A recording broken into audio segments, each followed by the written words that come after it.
चंद्र का उन्होंने पूरा करके अपने वाम भाग में सिंहासन पर बिठाया। तदनंतर चंद्रभागा ने हर्ष में भरकर अपने प्रियतम से यह प्रियवचन कहा, नाथ मैं इनकी बात। कलाहांडी जिला धर्मगढ़ स्थित श्याम परिवार तरफ एकादशी और तुलसी विवाह महासमारोह पालित हो जाइछि।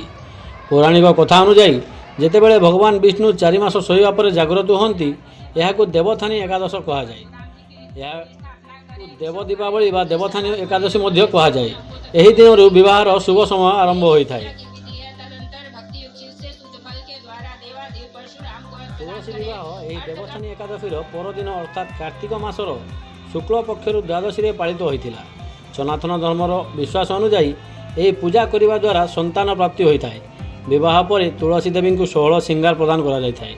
कहुए जे यही प्रतिकार द्वारा निफांतन दंपति गर्भ भरी जाए। सनातन धर्म अनुଯାयी यही पूजा करने द्वारा संतान प्राप्ति होता है। जो मैंने दाम्पत्य जीवन में असुविधार सम्मुखीन होती किंबा सेमानक प्रेम संपर्क विवाह गंतव्य स्थल पहुँचार असमर्थ से तुलसी विवाह दिन निज साथी सहित मंगलाष्टक पाठ कले शुभ फल मिलता है। वास्तु अनुଯାयी यह करने द्वारा शुभ बोली विवेचना करा जाए। यह करने द्वारा उभयों मध्य तिक्तता दूर होता है और संपर्क मधुर होता है।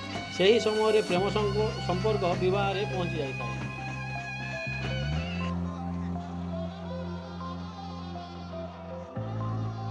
ज्योतिष शास्त्र अनुଯାयी तुलसी विवाह शुभ कार्य आरंभ प्रतीक भाव में विवेचना करा जाए। यही दिन पूजा करने परिवार सुख आनी थाए एवं जीवनर समस्त विचाराधीन कार्यगुड़िक स्वयंचालित भाव में समाप्त होगा लगी थाए। विश्वास करा जाए जे भगवान फलिग्राम भगवान विष्णु प्रतीक होता बेले तुलसी देवी माँ लक्ष्मी प्रतीक होता। एभली परिस्थिति में तुलसी को विवाह करी आम उभय भगवान विष्णु और माता लक्ष्मी को आशीर्वाद पाई था। परिक्रमा 108 या 28 बार करे। फिर सवेरे होने पर श्री हरि की आरती करे। ब्राह्मण की यही तुलसी विवाह कार्यक्रम 40 जोड़ा व्रती नियोजित होते। उक्त कार्यक्रम को समाजसेवी किशोर अग्रवाल और तांको धर्मपत्नी सुनीति अग्रवाल, बजरंग अग्रवाल, तांको धर्मपत्नी रिंकी अग्रवाल सहित समस्त श्याम परिवार सहयोग करथिले।